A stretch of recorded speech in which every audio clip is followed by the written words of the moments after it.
Hello everybody, this is Fernando for the latest Gruesome and Grotesque video.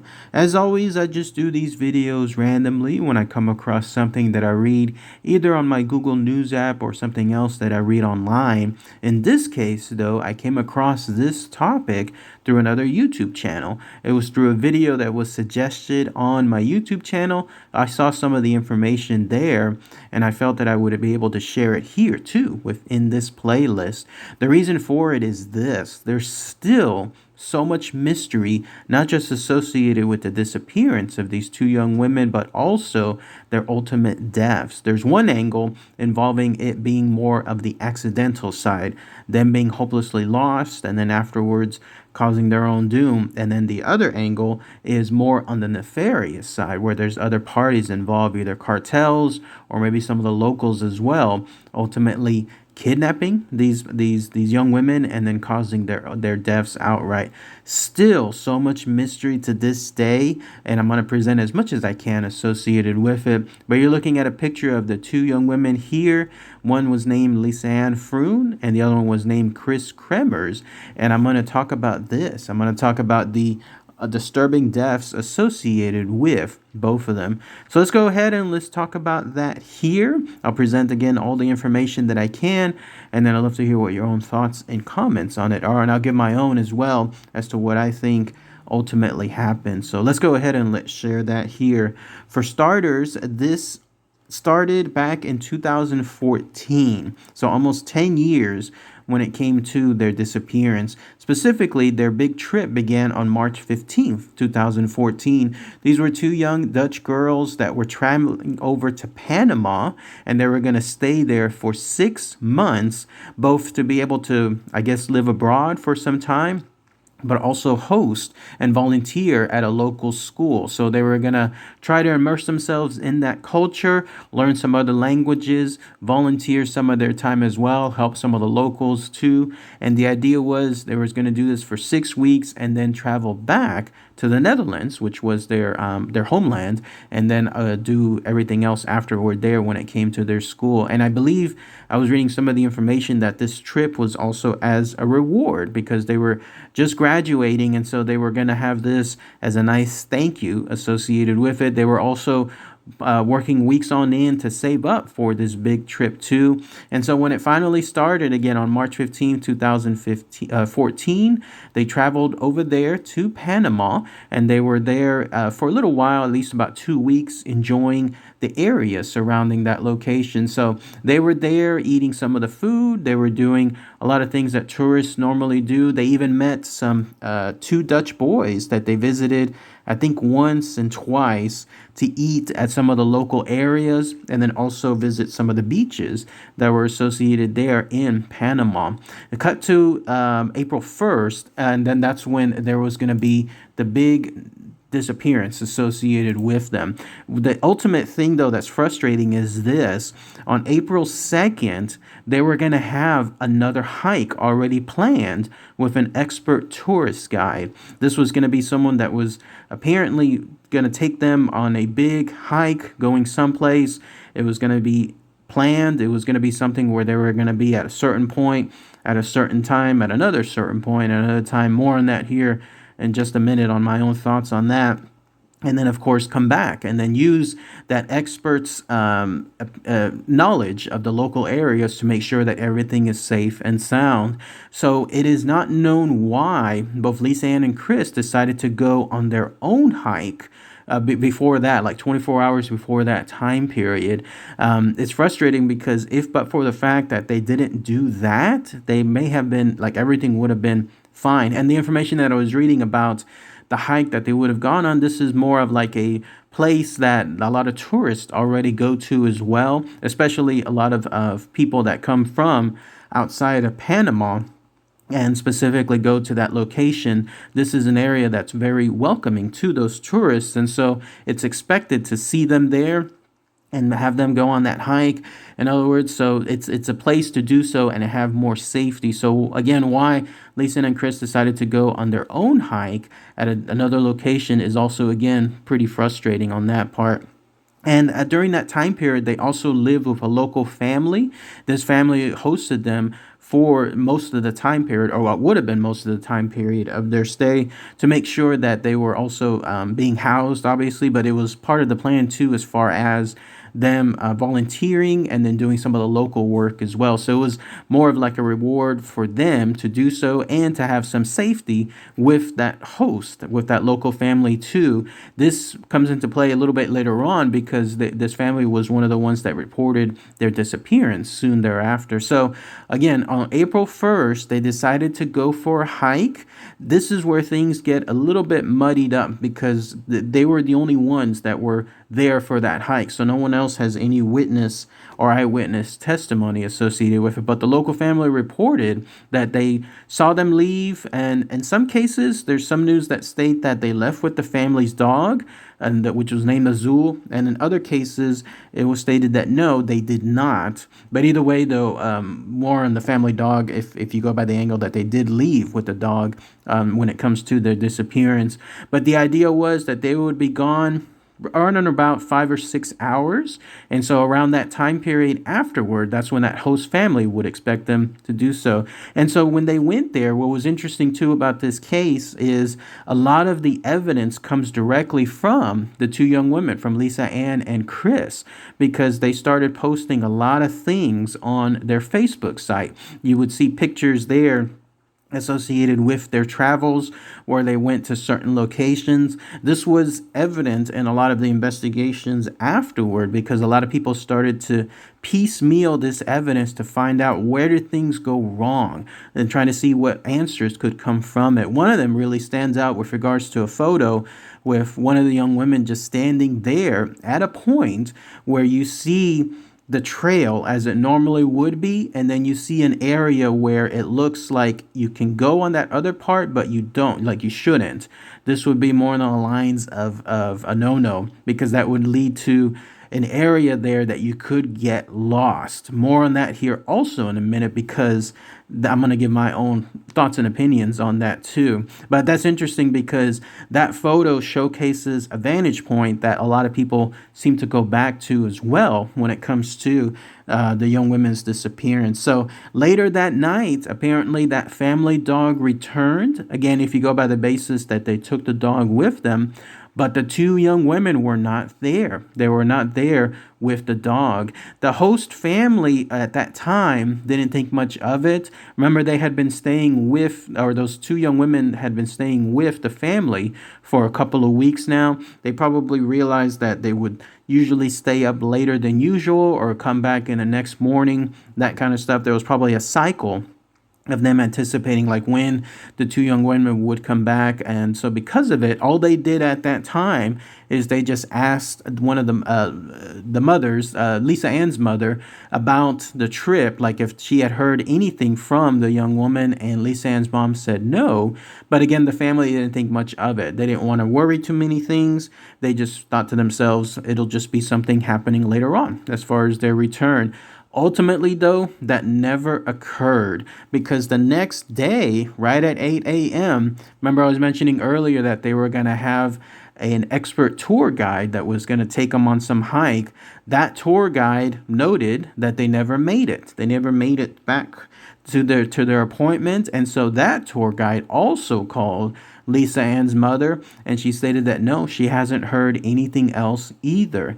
And so when that happened 2 days later after that, and so this would have been, my apologies, 2 days after the initial disappearance, so April 1st up to April 3rd, that's when the host family saw that the girls didn't return back either. And so they decided to report them missing, and they reported them to the local police. And then that's when officially, combined with the tour guide and what they were stating about the girls also not showcasing there during the specific time period, that's when officially a small area search party was conducted, but nothing was found. And then cut to April 6th, so this would have been about 5 days after the initial disappearance of the two young women. That's when both sets of the young women's families came out to Panama, and then they decided to join. Obviously, they decided to join the investigation with some of the locals, and they also brought their own Dutch special units as well. This was a big search too.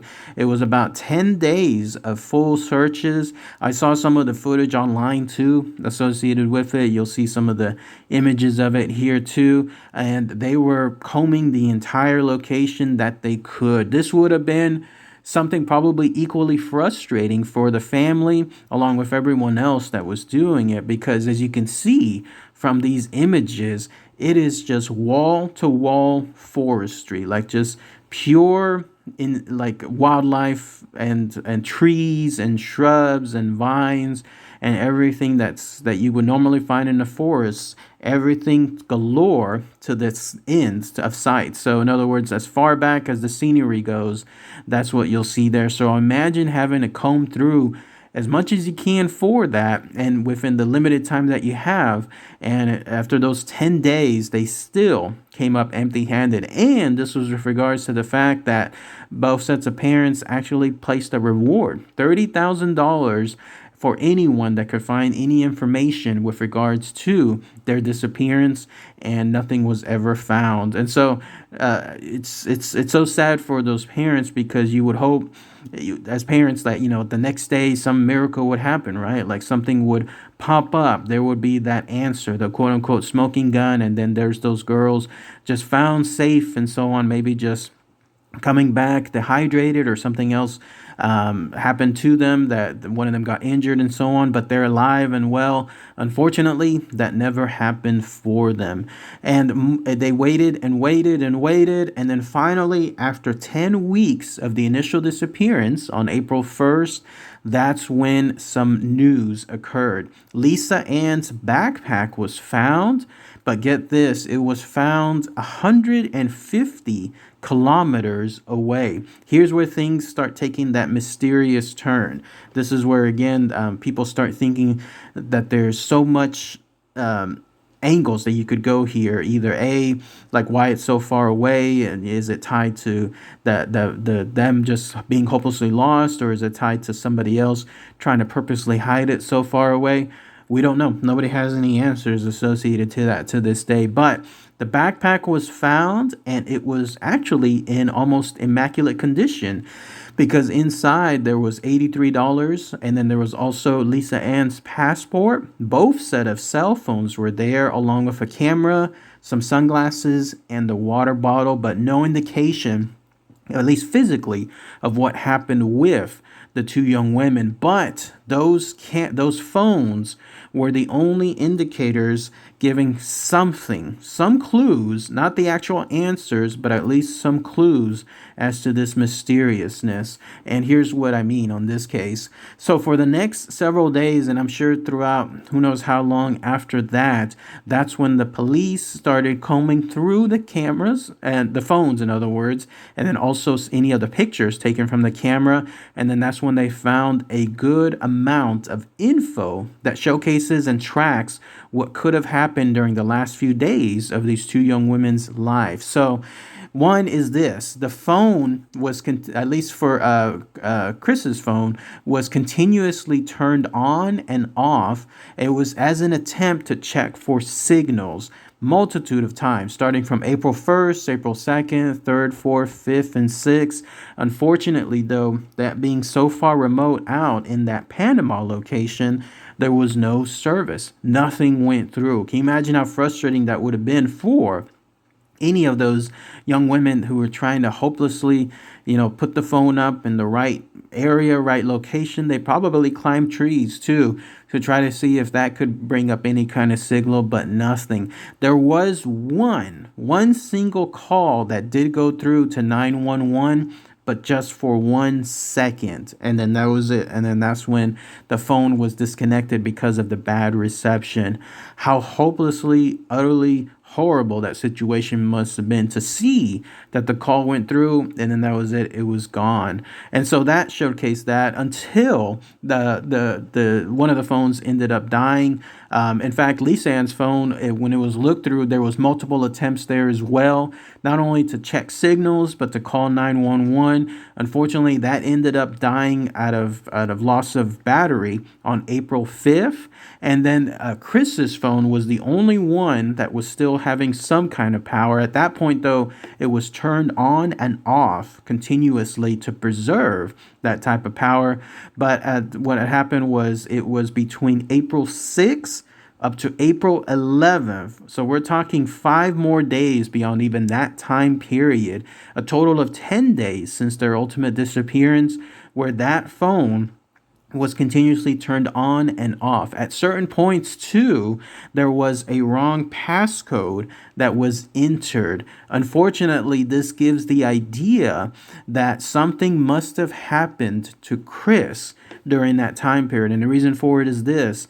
If something had occurred to her and she was the only one that knew the passcode, and it was Lisanne that was actually doing the turning on and off of the phone itself, and maybe she did not know anything associated with that pin/passcode, that could explain why it was being input incorrectly so many times. So if you go by that basis that something had occurred to Kris herself, and now Lisanne was trying to use the phone, but she didn't know the pin. She didn't know any information about it.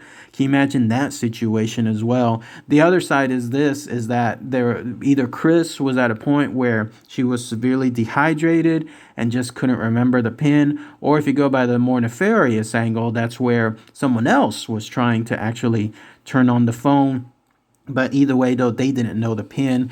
And so at least that shows the attempts associated with that phone. If you want to get to another mysterious set of circumstances, it has to do with the camera. So one of those cameras that was found, it was actually Lisanne's camera, again within the backpack, showed most of the evidence that could also help track what occurred to these poor young girls before their ultimate deaths.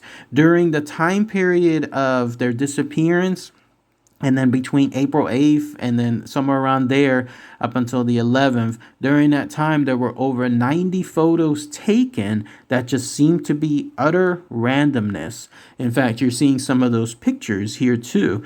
These are just pictures that look like they were shots in the dark, like they're in the forest, pitch black darkness, and then whatever the light was capturing there. There's various theories as to why this is.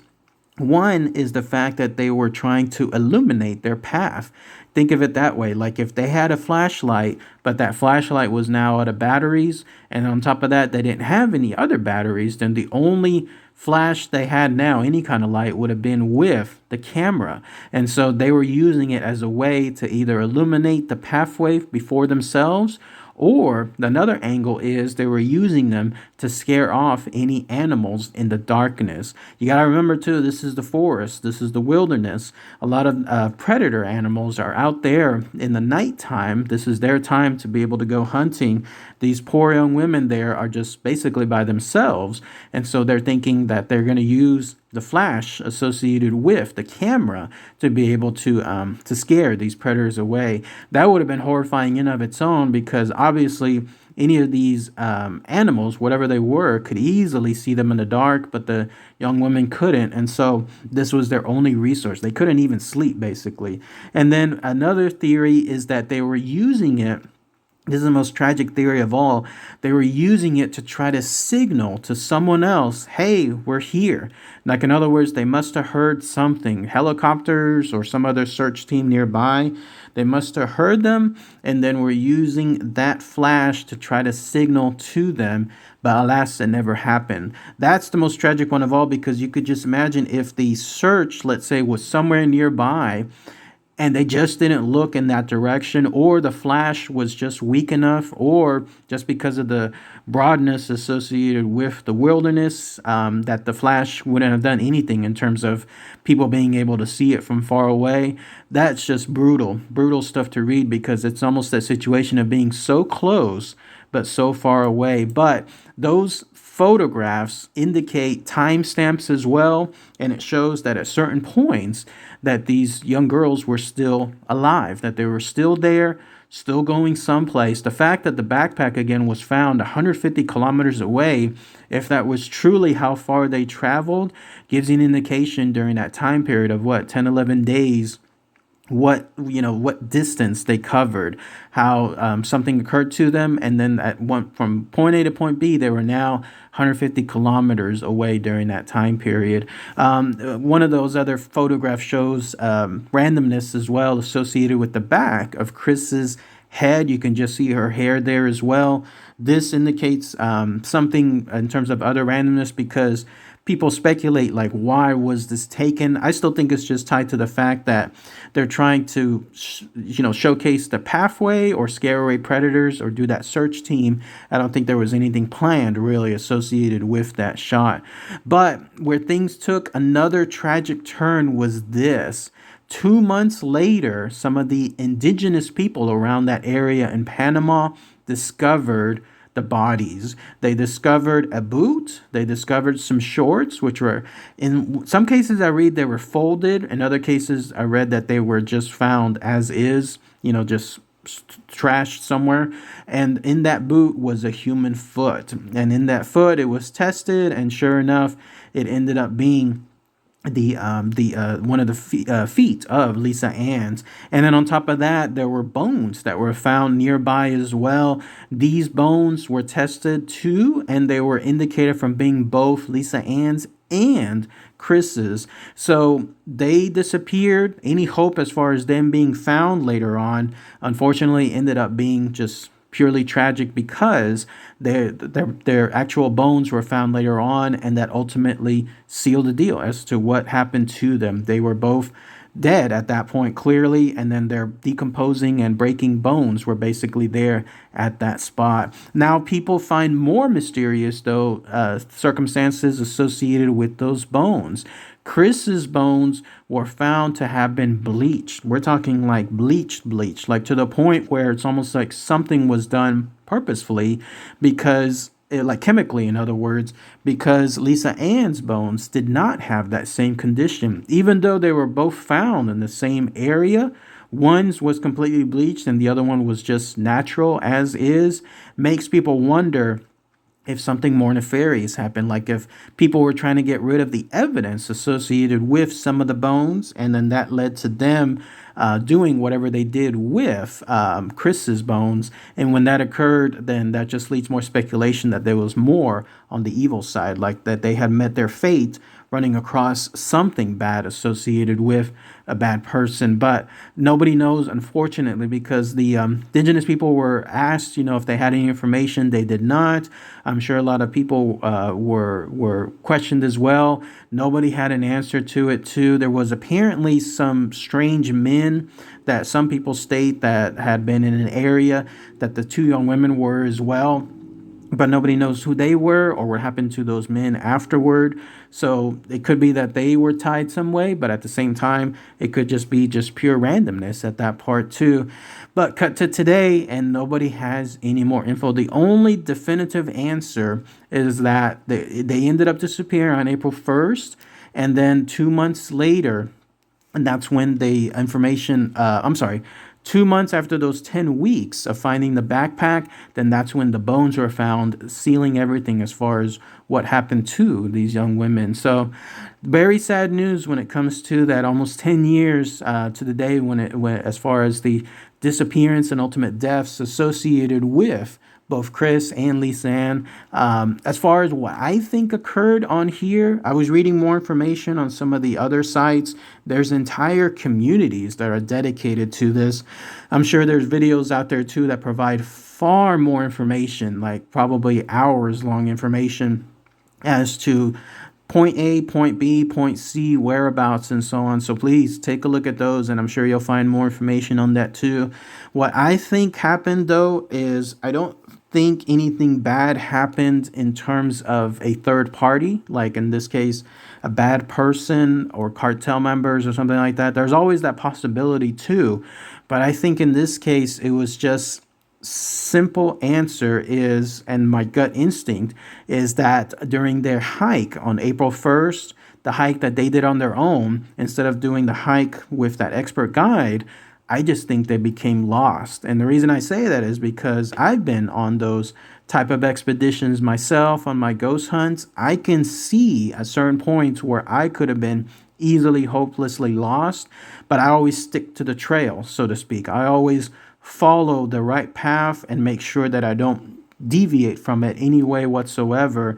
And I also make sure that if I do something out of my control, like in other words, if I'm going on a tour that's instead going to be hosted by a guide, I make sure that that's done with the sense that it's from point A to point B at certain times. So that way, if something happens to us, there's going to be people immediately looking for us because we were supposed to be somewhere at a certain point. What I think happened in this case is those two young women, they went on that trip, on that hike. And then at a certain point, they thought to themselves, let's check out this area. And this would have been away from the normal trail, the normal hiking area. And it's so easy to do so easy to think, you know what, I'm going to do it and nothing is going to happen to me bad. Like it's just going to be an easy way to go across to another point. Why not? Nothing bad has happened to them at this point. I mean, they've been living or temporarily staying at that Panama area now for 2 weeks. You get that confidence going, right? Like for them, they're thinking to themselves, we've been doing this now for such a good time that what harm is it? Like when it comes to just going across this little pathway. And ultimately, I think that's what doomed them. All it takes is going across one single area, just a little bit of ways that you're unfamiliar with.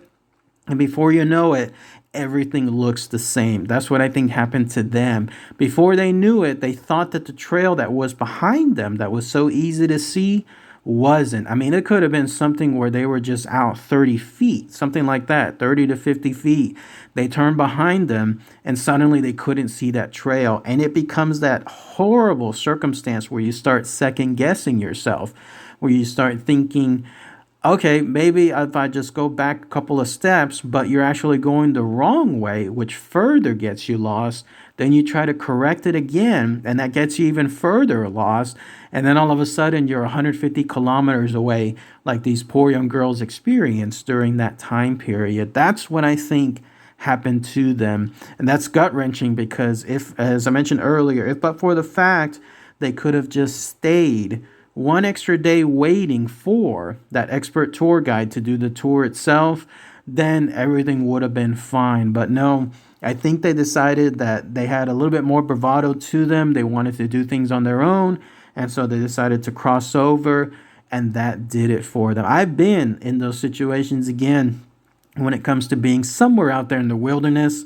It does look inviting to go across certain areas, but no, stick to the path. That's been my mantra on there. But I've wanted to see some of the other areas, but no, it's so scary how easily someone can get lost. Even then, like you've seen some of the stories I've chronicled here about people going to areas there out there in the desert, like in other words in the canyons area where someone decides to go to another place just a little bit across, they get lost too as well. So that's what I think occurred in this case. I don't think something bad happened with someone else doing things. Now, there is mysteriousness as far as the bleached bones. I think that could have been something natural. I'd have to see more information on that too. Or if someone has more info, post it in the comments below, please.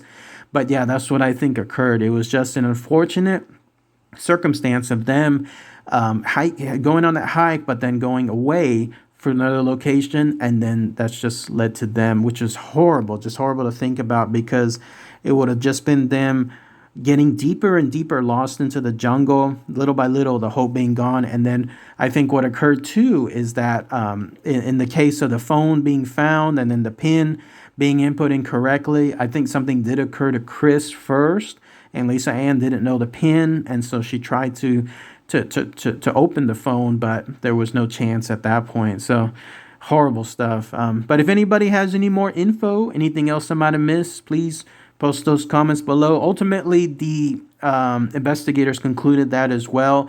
They saw this as an accidental death, and that's how it was closed as. So if anyone agrees with that, with my information too, that ties into that, then please let us know. And if someone else thinks that it was more something else, like more nefarious stuff, then please post it as well too. What makes this sad too is that the girls, the young women, were horribly unprepared for something else if it would have happened bad too, because it turns out they only had one bottle of water. So even if rescuers were on the way to find them and they were in an area where they could have been found even quicker, they only had one single bottle of water between the both of them, and that would have lasted nothing. So it's unfortunate, but if they would have gotten lost, but in an area still where they would have been found shortly afterward, it would have been very close timing on that part with how long they could have lasted without that water too. So it's crazy stuff. But let me know what you guys think. All right, everybody. Thanks again as always. Take care. Bye.